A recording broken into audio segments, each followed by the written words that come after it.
Hi, good morning. ఈరోజు ర్యాపిడో చేస్తానండి. నాకు చాలా రోజుల తర్వాత జీరో కమిషన్ వచ్చింది. చూద్దాం, ఒకరోజు నేను కూడా జీరో కమిషన్ చేసి చూస్తే మనకు ఎర్నింగ్ ఎంత అవుతుంది, కమిషన్ ఏ విధంగా కట్ చేస్తున్నాడు, కమిషన్ తీసుకుంటాడా లేదా, అసలు చాలామంది జీరో కమిషన్ బాగుందన్నారు. మరి నాకు ఎట్లా ఉంటుందో చూద్దామని నేను కూడా జీరో కమిషన్ తీసుకున్నా. 100 రూపీస్ పెట్టి తీసుకుంటే 1700 వరకు ఎర్నింగ్ చేయొచ్చు అని చూపించింది. అది వ్యాలిడిటీ వచ్చేసి 5 days ఉంది. చూద్దాం ఈరోజు ఏమంటే ప్లాట్ఫామ్ ఫీ తీసుకుంటాడా, జిఎస్టీ తీసుకుంటాడా, ప్రతిదీ చెక్ చేసుకోవచ్చని ఈరోజు నేను కూడా జీరో కమిషన్ తీసుకున్నా. ఇప్పుడైతే మనం ర్యాపిడో ఆన్ చేసుకుందాం. టైం వచ్చేసి 10:40 అవుతుంది మార్నింగ్.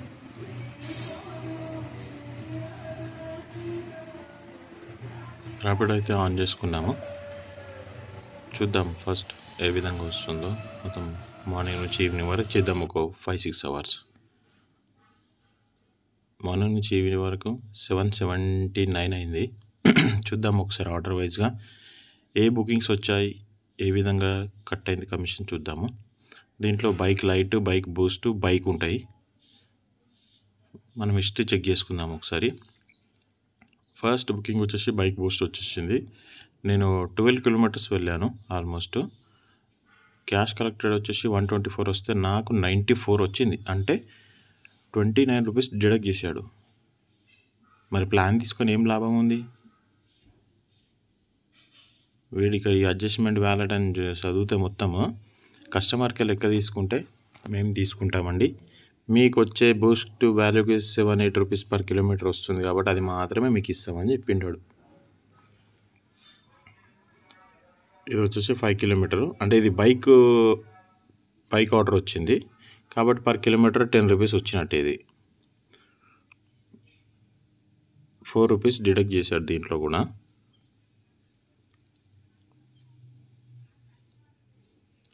నెక్స్ట్ వచ్చేసి బైక్ బూస్ట్ మా ఆర్డర్ వస్తే మళ్ళీ తీసుకున్నాను.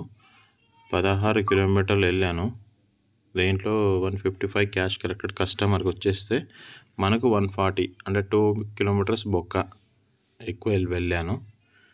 అంటే బైక్ బూస్ట్లో అమౌంట్ తక్కువ వస్తుంది, బైక్ ట్యాక్సీ వచ్చేసి ఎక్కువ వస్తున్నది. Bike taxi almost per kilometre. ఈ ఆర్డర్ చూడండి, 18.4 kilometers వెళ్ళాను. 18 kilometers వెళ్తే క్యాష్ కలెక్టెడ్ 207 వస్తే మనకు 193, అంటే ఆల్మోస్ట్ పర్ కిలోమీటర్ 10 రూపీస్ వచ్చినట్టు. ఇది కాకపోతే దీంట్లో కూడా అమౌంట్ డిడక్ట్ చేస్తున్నాడు 13 రూపాయలు. అంటే కస్టమర్ దగ్గరికి ఎక్కువ తీసుకొని మాకు పర్ కిలోమీటర్ 10 రూపీస్ వస్తుంది.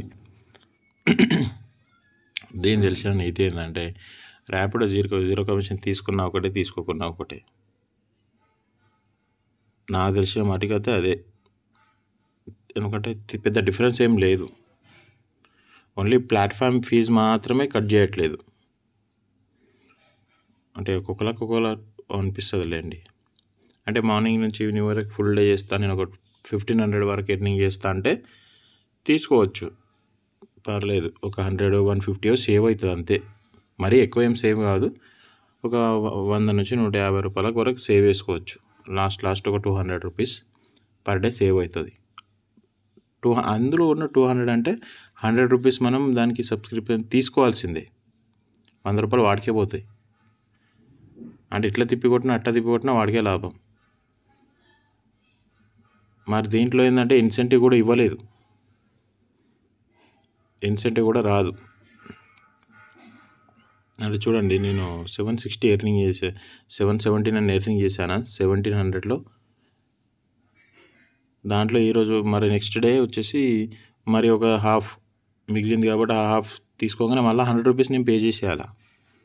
టోటల్ 1700 ఎర్నింగ్ అయిపోయిన తర్వాత మళ్ళీ 100 రూపీస్ నేను కట్టాల్సిందే. పెద్ద డిఫరెన్స్ ఏం అనిపించలేదు. సబ్స్క్రిప్షన్ తీసుకుంటే ఇన్సెంటివ్ ఇవ్వడు, ప్లాట్ఫామ్ ఫీజు మాత్రమే కట్ చేసుకోడు. మిగతా అది ఎక్కువ అమౌంట్ ఉంటే 5 రూపీస్ 10 రూపీస్ డిడక్ట్ చేసేసుకుంటున్నాడు. Okay, thank you. Please subscribe, support me.